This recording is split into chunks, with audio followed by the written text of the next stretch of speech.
Près de 2 semaines après le retrait de la gestion de l'eau et l'électricité au groupe français Veolia, le gouvernement gabonais charge à nouveau la société. Il l'accuse en effet de polluer l'environnement et le fleuve Ogoué en particulier.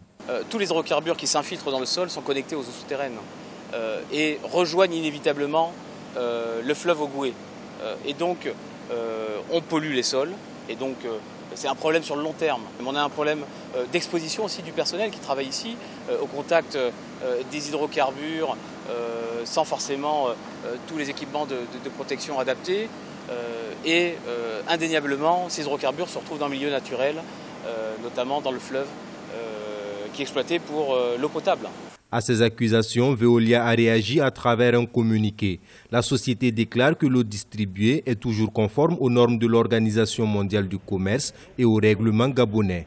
Elle va plus loin en affirmant qu'en 10 ans, la Société d'énergie et d'eau du Gabon a fait l'objet de plus de 10 audits réguliers par les autorités gabonaises sans pour autant faire cas de pollution. Le porte-parole du gouvernement a quant à lui indiqué qu'une inspection environnementale de l'électricité et de l'eau dans les stations de pompage a révélé que presque tous les sites de la société ont été contaminés par les déchets pétroliers.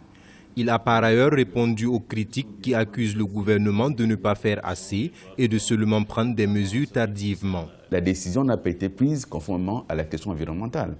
Mais la question environnementale est grave et elle aurait de toute façon conduit à cette décision. Veolia a accusé le gouvernement d'avoir omis de respecter ses obligations en matière d'investissement et a indiqué que l'État doit à la Société d'énergie et d'eau du Gabon plus de 29 milliards de francs CFA.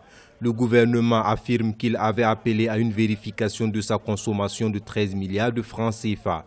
Pour les cas de pollution, il déclare que les sanctions pénales peuvent atteindre 500 millions de francs CFA pour chaque site pollué et que le Gabon forcera Veolia à assumer les coûts de nettoyage.